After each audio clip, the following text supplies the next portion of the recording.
আমরা একটা জিনিস ক্লিয়ার করতে চাই যে আমরা সমাজের বহু মানুষ রয়েছি যারা অনেক শিক্ষিত, জ্ঞানী, গুণী, অনেক মানুষ আমরা রয়েছি।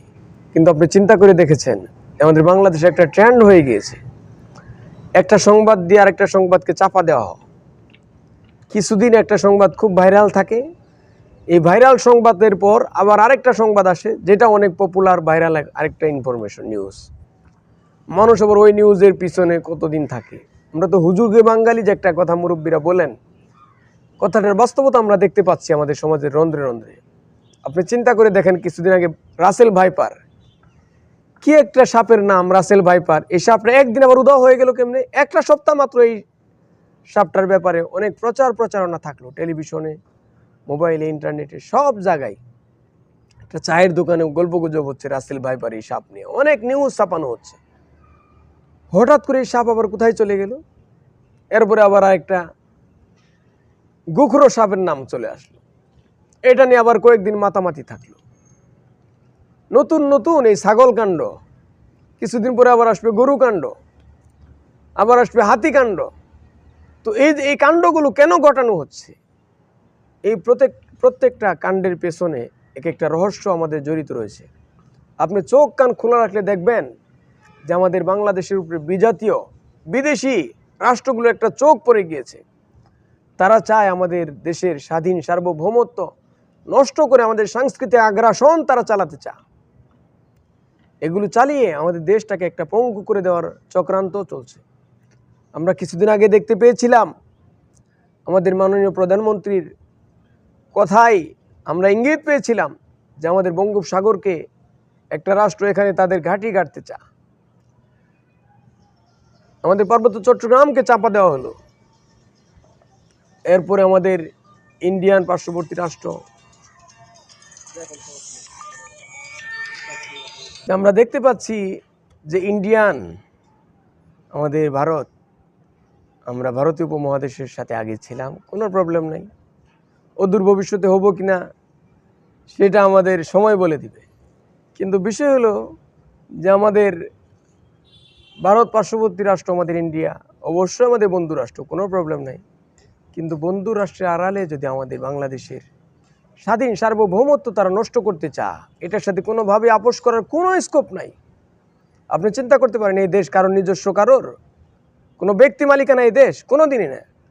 18 কোটি বলেন, 20 কোটি বলেন, 100 কোটি বলেন, প্রত্যেকটা জনগণের এনসেন্সি মাটির দাম রয়েছে।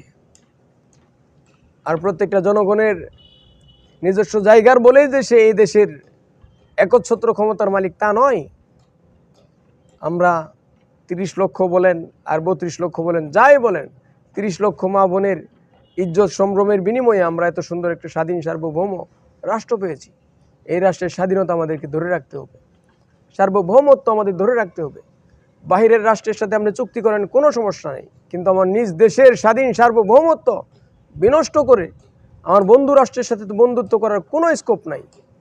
আমরা দেখতে পাচ্ছি যে আমাদের বাংলাদেশের মাঝে ইন্ডিয়ান ট্রেন চলবে, কিন্তু এই ট্রেনের মাধ্যমে যদি আমাদের বাংলাদেশের স্বাধীন সার্বভৌমত্ব ক্ষুণ্ণ হয়ে থাকে, যদি কোনোভাবে আমাদের স্বাধীনতায় তারা হস্তক্ষেপ করে, তাহলে কোনোভাবেই এই চুক্তিতে আমাদের আসার কোনো সুযোগ নাই।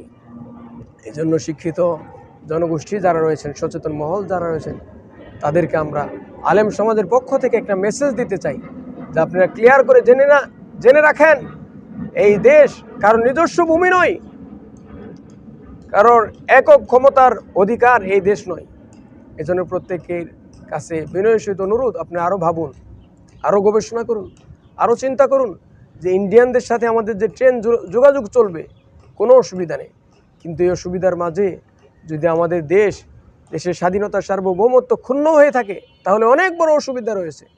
তাহলে বন্ধু রাষ্ট্রকে বলে দিতে হবে যে বন্ধু, কোনো অসুবিধা নেই, কিন্তু তুমি তোমার এই ট্রেনটাকে আমার দেশে চালিয়ে আমার দেশের স্বাধীন সার্বভৌমত্ব ক্ষুণ্ণ করার অধিকার তোমার নেই। বন্ধু আছি, বন্ধু থাকবো, কিন্তু এজন্য আমার স্বাধীনতা তোমার কাছে বিক্রি করার অধিকার আমার কাছে নেই।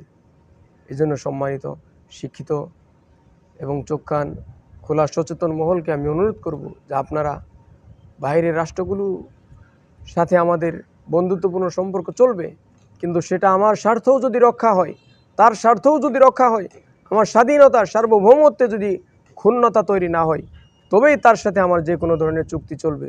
নচেত তাদেরকে জিরো টলারেন্সের ভিত্তিতে তাদের সাথে আমাদের কাট আপ করতেই হবে। আল্লাহ তাআলা আমাদের সংক্ষিপ্ত কথা